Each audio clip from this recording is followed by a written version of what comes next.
पति ने पत्नी की हत्या कर खेत में दफनाया शव। पुलिस ने किया सनसनीखेज खुलासा। कासगंज जिले के थाना सिकंदरपुर वैश्य क्षेत्र में पत्नी की बेरहमी से हत्या कर शव खेत में दफनाने का चौंकाने वाला मामला सामने आया है। कासगंज पुलिस ने हत्या के आरोप में पति को गिरफ्तार कर लिया है और उसकी निशानदेही पर खेत से सड़ी गली अवस्था में शव बरामद किया है। पुलिस ने मामले को बेहद गंभीरता से लेते हुए आरोपी को जेल भेज दिया है। पुलिस के अनुसार 18 फरवरी को फर्रुखाबाद जनपद के कायमगंज थाना क्षेत्र के ग्राम जिजपुरा निवासी श्रीमती सोमवती ने थाना सिकंदरपुर वैश्य में लिखित शिकायत दी थी। उन्होंने बताया कि उनकी बेटी प्रियंका की शादी 14 दिसंबर 2024 को कासगंज के ग्राम गंगपुर निवासी रविंद्र कुमार के साथ हिंदू रीति रिवाज से हुई थी।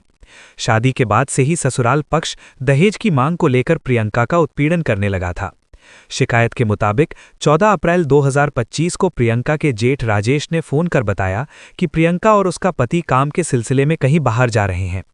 काफी समय तक बेटी से संपर्क न होने पर परिजन उसकी ससुराल पहुंचे, जहां उन्हें कोई संतोषजनक जवाब नहीं मिला।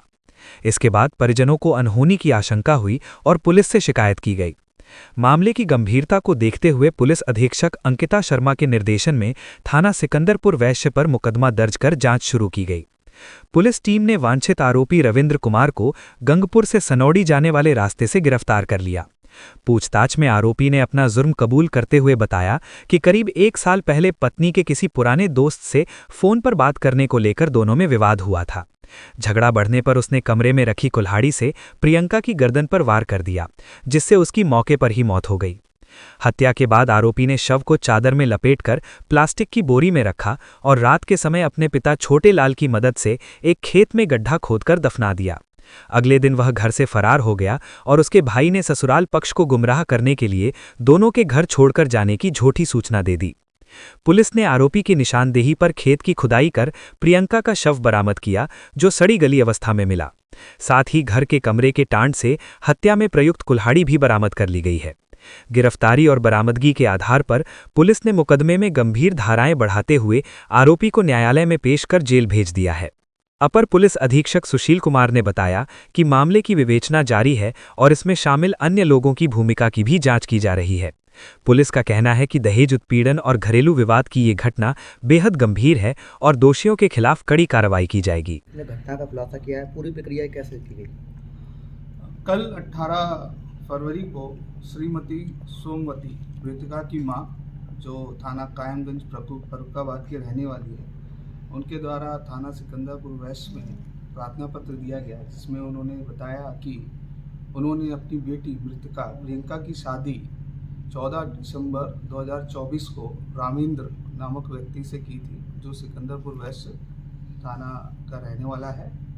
और शादी के बाद से ही उसके ससुराल जन उसके साथ दहेज के लिए प्रताड़ना करते थे। और एक दिन 14 अप्रैल 2025 को मृतका के जेठ राजेश ने सोमवती को फ़ोन किया कि उसकी बेटी और जो दामाद है रविंद्र, ये काम के सिलसिले में किसी दूसरे राज्य में चले गए। फिर कई दिनों तक मृतका अपनी माँ को फ़ोन से बात नहीं होती सोमवती से। सोमवती उसको कई महीनों तक अपने रिश्तेदारियों में या यहाँ वहाँ उसकी खोजबीन करती है। कई महीनों तक बातचीत न होने पे या कोई खोज खबर न लगने पे उसको शक होता है और उस शक के बिना पे वो प्रार्थना पत्र देती है कि ससुराल वालों ने उसकी बेटी को कहीं गायब कर दिया है और उसे शक भी है कि उसको साथ कोई अनहोनी घटना न हो। इस प्रार्थना पत्र पे तत्काल मुकदमा पंजीकृत किया जाता है और थाने की टीम के द्वारा तत्काल कार्रवाई करते हुए मृतका के पति रविंद्र को नंगेरी सनौड़ी से गिरफ्तार किया जाता है। जब पूछताछ उसके पति से पूछताछ की जाती है तो उसके द्वारा ये कबूलनामा किया जाता है कि उसने अपनी पत्नी की हत्या कर दी है और उसका शव एक खेत में गाड़ दिया है। उसके निशानदेही पे उस खेत से शव को बरामद किया जाता है और निशानदेही पे जो आला कत्ल जो कुल्हाड़ी से उसने मारा था उसी के घर से बरामद किया जाता है।